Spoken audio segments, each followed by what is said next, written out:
Hello everybody and welcome to another episode of This Week in Philadelphia Sports with myself, Liam Jenkins, where, as you might have guessed it, we go over everything that's happened this week in Philadelphia sports.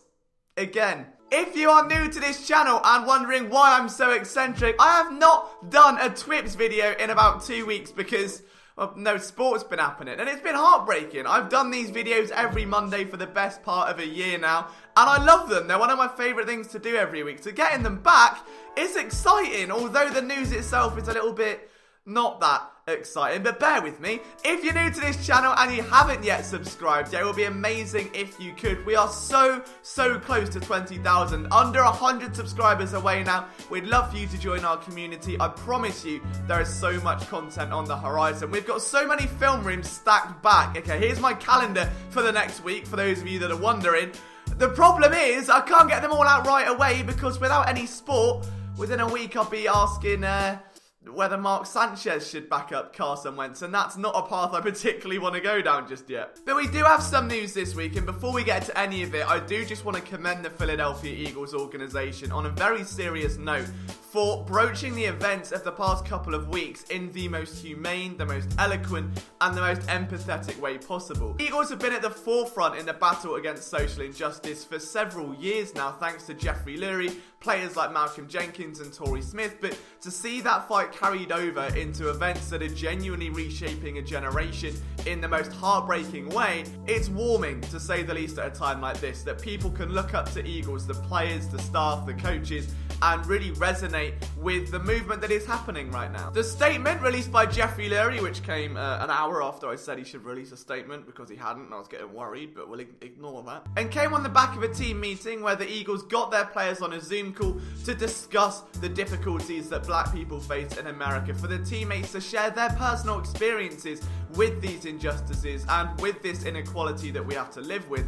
And you saw then players like Jake Elliott and Jason Kelsey speak out as a result of that. The Eagles have a social justice fund which was started a couple of years ago, but to know that so many players are out there protesting, to know Rodney McLeod, even Malcolm Jenkins, although he isn't an Eagle, is out there protesting, it's touching. It's really touching. This is a time when we should all be coming together as one to fight against this, to put an end to racism, to stand up and to speak up on anything that we see that we don't agree with, that we feel wrong about. And that in itself can bring some uncomfortable conversations, be it with parents, be it with friends, be it with relatives, whoever.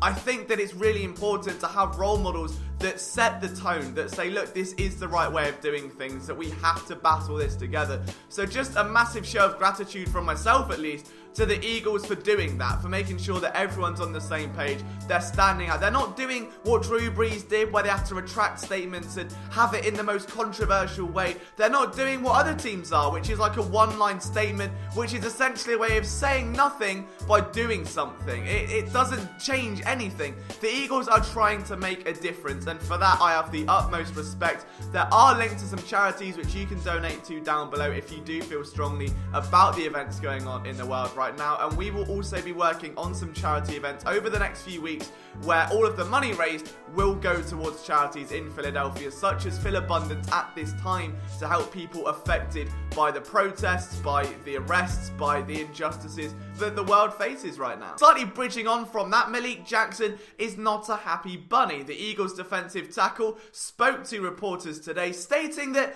he's not forgiving Drew Brees for his comments made earlier this week, where he basically said he doesn't agree with the anthem protests or protests against the flag. He's not a big fan of those.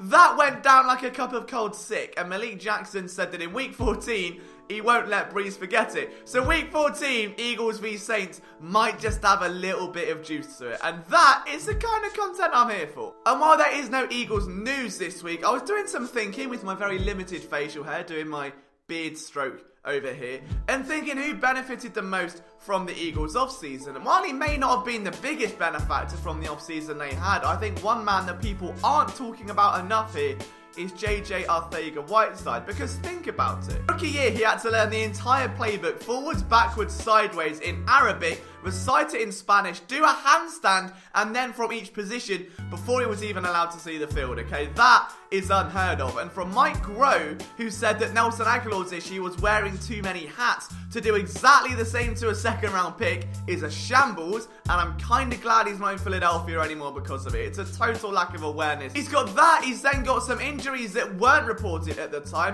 He came out on an interview with 100 Yardas, a Spanish footballing blog, stating that he had to be helped to the bathroom at times, that they got that bad. So when you combine those things together, it's a very messy rookie season, and I think 92% of his receiving yards came between weeks 11 and 16. So there was like a flurry of production at the end. Now, there were some reasons to be positive. I feel like he did develop as the season went on, and that is coming in a film room at some point in the next couple of weeks.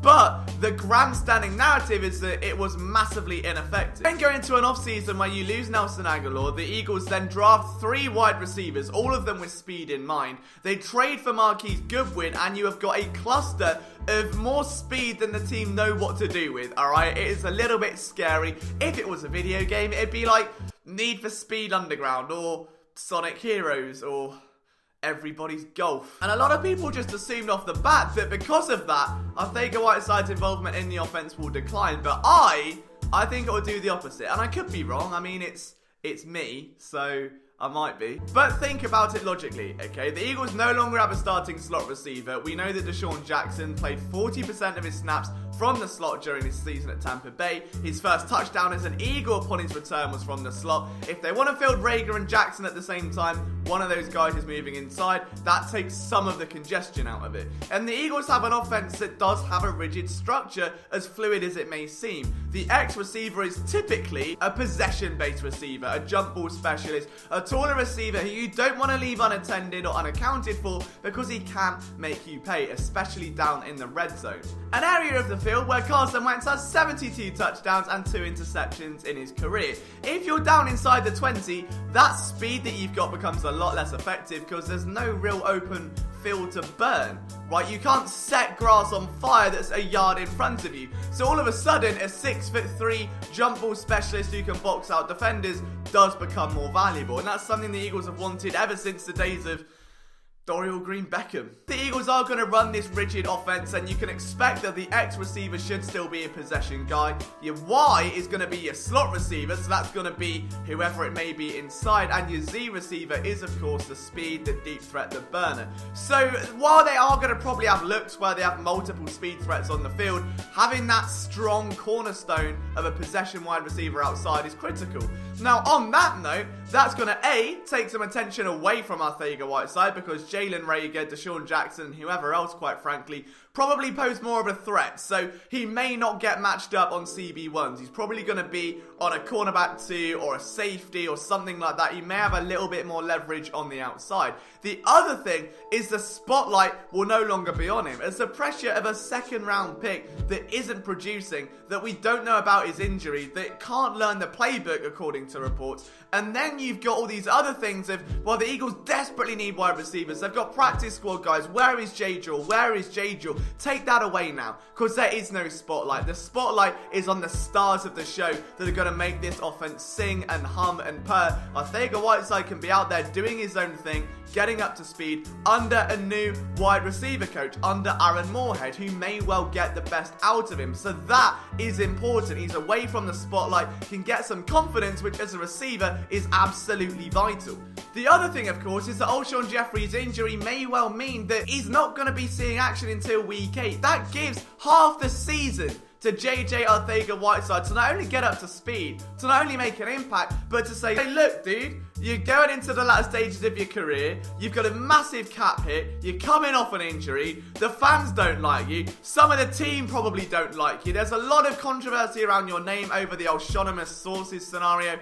This is my spot now. They drafted me to be the clone version of you. I'm going to do me, and I'm going to snatch that role. I'm going to snatch that baton from your hands. If JJ Arcega-Whiteside can be even so much as semi-competent by the time Alshon Jeffrey's healthy, I don't think Alshon plays another snap as an Eagle. So you add all of that together, And I really think the stars are aligning for Arcega-Whiteside. And I'm not sat here saying he's going to go out and get 1,000 yards next year. But I do think he's going to get more than the 100 yards he posted last year. I think he's easily looking at 400-500 maybe. 5-6 touchdowns if he's used frequently inside the red zone. This could be the best possible offseason for Arcega-Whiteside because you've ripped the spotlight away. You've built a fluid offense elsewhere. The number one receiver who would be in that spot is down. It is the perfect spot to jump into his second year. Let me know what you think about that down in the comments, guys. There are 2 more stories to touch on. One of them is that Kevin Durant, 2-time NBA champion, doesn't really care about Drake Knight. Kevin Durant